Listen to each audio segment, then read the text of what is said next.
Olá, irmãos e amigos. Este é o vídeo Memórias 2. E nós gostaríamos de lembrar que o pastor que pregava na Rádio Universo de Curitiba, com a voz grossa, austero, era nada mais nada menos que o pastor Joaquim Gonçalves Silva, que pela graça de Deus ainda está em nosso meio até o dia de hoje, pregando a mesma mensagem, sem se desviar nem para a direita e nem para a esquerda. Portanto, já são mais de 40 anos, né, pregando essa mensagem. E nós damos graças a Deus por fazermos parte dela. E eu creio que isso já era contado desde antes da fundação do mundo. Mas como nós chegamos até 1977 no Memórias 1, eu gostaria agora de retroagir um pouquinho para nos lembrarmos de algumas coisas que aconteceram. Depois que nós começamos a ouvir a mensagem, de início eu pensava que o pastor Joaquim Gonçalves fosse da nossa igreja, né? Assembleia de Deus. Ocorre que com pouquíssimos dias nós já percebemos que ele não era da nossa igreja, porque ele falava coisas diferentes. Eu me lembro de uma frase que ele disse em uma das programações, que as mulheres estavam falando em língua estranha, até de minissaia, na igreja. E com aquela voz forte, austera, eu pensei, não é da nossa igreja, deve ser diferente. Então daí para frente é que nós começamos a perceber que tratava-se de uma mensagem especial mesmo. Muito bem, então como a gente começou a ouvir e não tinha mais como parar, nós começamos a ficar desestabilizados na igreja. E eu me lembro que o profeta pregou a mensagem como a águia agita seu ninho. E ele disse que a águia põe os ovos lá em cima da montanha, num lugar de difícil acesso, e ali ela cria os seus filhotes. Então, quando ela vai construir o seu ninho, ela coloca ali folhas, pele de animais que ela tenha matado, deixa o ninho bem macio, põe os ovos ali, de onde naturalmente virão os filhotes.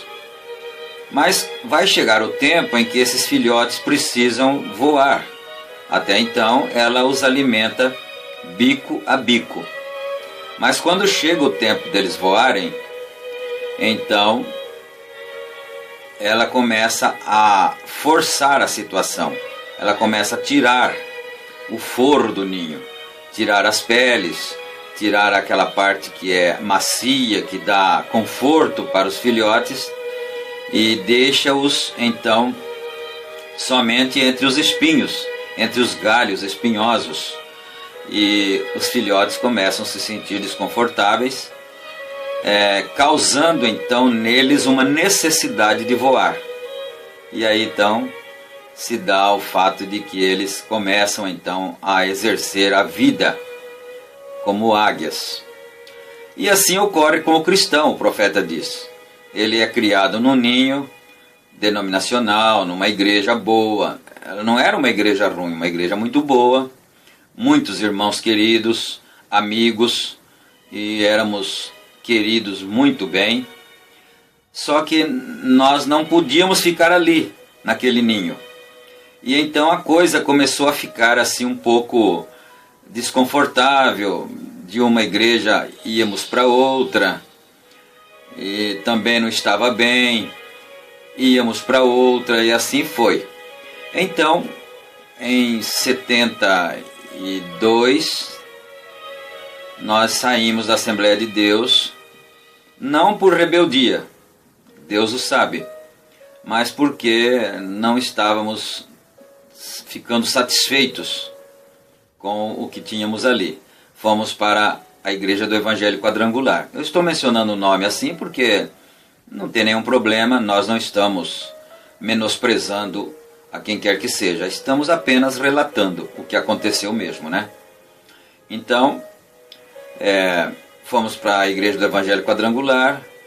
Lá também não conseguimos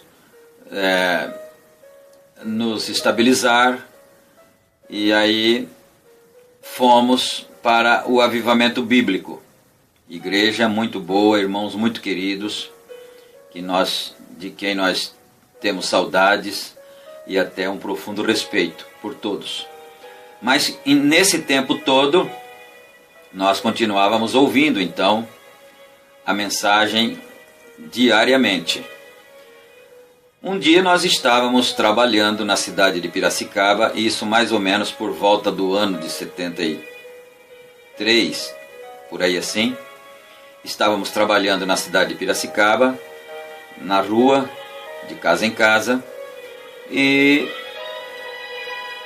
nos deparamos com um casal de jovens, um jovem casal, muito bonitos, né? A irmã muito bem vestida, o rapaz também muito de boa aparência. Iam saindo de casa e eu perguntei a eles se eles eram crentes. Eles disseram que sim. E eu disse: de que igreja os irmãos são? Eles responderam: nós não temos uma denominação, nós cremos em uma mensagem, a mensagem do profeta William Branham. E eu disse: já sei, já ouvi, conheço e tal. E aí eles estavam com pressa. O irmão disse à sua esposa: querida, vá lá e pegue uns livretos para o irmão.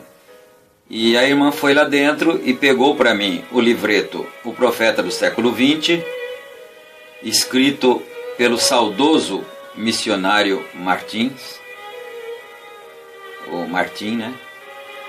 E a Era de Filadélfia, e uma outra mensagem de uma das eras também. E me entregou aqueles 3 livretos e eu vim embora para casa. Guardei aqueles livretos em um determinado lugar e nunca os li. Até que um dia, voltando da igreja, isso já em 1977, né? Portanto, esses livros ficaram lá guardados, esquecidos, em uma caixa de papelão, durante 3 anos. Voltando para casa em um sábado, depois de um culto da igreja, Avivamento Bíblico, eu precisei de alguma coisa e fui buscar naquela caixa que eu julgava estar ali. Quando eu desci a caixa no chão, eu encontrei o livro, O Profeta do Século XX. E aí comecei a ler assim curiosamente, abri o livro no meio, comecei a ler o livro, e mais ou menos ali onde o profeta fala sobre o dom de Deus para a irmã Hattie Moser. E ele estava contando as bênçãos que Deus tinha feito nas campanhas, e a irmã Hattie Moser então estava ouvindo atentamente e disse: irmão Branham, eu creio nessas coisas. Naquele instante o Espírito Santo desceu no profeta e disse a ele: dê a ela o que ela quiser. Diga a ela para pedir o que ela quiser e você dará a ela. E ele disse: irmã, peça o que você quiser e Deus te dará agora. Se você pedir $1 milhão, eles cairão aqui em cima da mesa agora. Se isso não acontecer, eu sou um falso profeta. Aí eu fiquei com temor, porque eu já era pregador nesse tempo, era presbítero já. E eu pensei: meu Deus, eu tinha muito medo de pregar uma coisa, de profetizar algo e aquilo não acontecer. Se isso acontecesse comigo, eu não voltaria mais na igreja. Eu não teria mais coragem, não teria mais cara para voltar na igreja se eu pregasse uma coisa, profetizasse algo que não fosse verdadeiro. Eu tinha muito medo. Então, quando o profeta irmão Brana disse, se você pedir $1 milhão, vai cair aqui em cima da mesa agora. Se isto não acontecer, eu sou um falso profeta. Eu pensei, esse homem sabia o que estava falando. E depois outras coisas mais, por exemplo, a ressurreição do peixinho, quando ele pescou aquele peixinho, aliás, o irmão, testemunha de Jeová, pescou aquele peixinho e era muito pequeno, o irmão puxou o anzol, saiu as entranhas do pequeno peixe toda, e ele jogou aquele peixe na água, ele virou com a barriguinha para cima e ficou boiando ali, praticamente sem vida, né? Então, naquele momento, o Espírito do Senhor veio no profeta e ordenou que o peixinho voltasse à vida, e o peixinho reviveu. Aquilo para mim foi tremendo demais. Eu pensei, meu Deus, o que é isso, Senhor? Então, eu terminei de ler o livro da metade para o fim, voltei no começo do livro, Profeta do século XX, e li até a metade. Aí era a hora em que eu deveria me decidir. E eu pensei, Senhor, se eu não crer nisso, eu não sou crente. Se eu não crer nessas verdades, eu não terei mais coragem de dizer a ninguém que eu sou crente, porque eu não sou. Ou eu creio, ou eu não sou crente. Então, a partir dali, caiu o desespero em nosso coração, porque nós precisávamos, nós tínhamos a necessidade de encontrar alguém com quem pudéssemos conversar. Mas ocorre que na cidade de Americana, nesse tempo, em 1977, nós já morávamos em Santa Bárbara do Oeste. E não tinha nenhuma pessoa sequer da mensagem com quem nós pudéssemos conversar. Na cidade de Americana não tinha uma pessoa sequer com quem nós pudéssemos, pelo menos, nos informar. Tinha igreja em São Paulo, em Campinas, já tinha. Cosmópolis, na cidade de Cosmópolis, que é uma cidade na região metropolitana de Campinas, uma cidade pequena, razoavelmente pequena, mas lá tinha lá existia, né, um grupo de irmãos já crentes na mensagem. E aí me caiu o desespero, eu precisava encontrar alguém com quem eu pudesse falar, que pudesse me orientar. E então, daí para frente, nós começamos a procurar. Encontramos então o primeiro grupo que nós conseguimos encontrar, era na cidade de Cosmópolis, e parece-me que eu me lembro ainda, o bairro chama-se Jardim Cosmopolita, e nós começamos a visitar ali.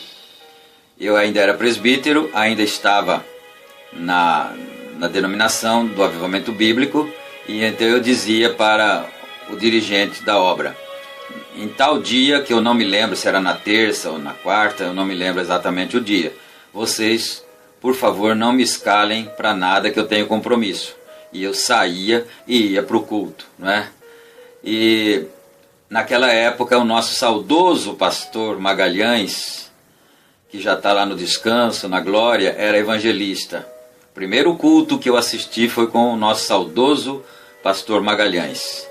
Nós vamos parar aqui com o vídeo Memórias 2, para não ficar muito extenso, e assim que houver oportunidade, nós continuaremos com o Memórias 3. Deus abençoe a todos, em nome do Senhor Jesus Cristo.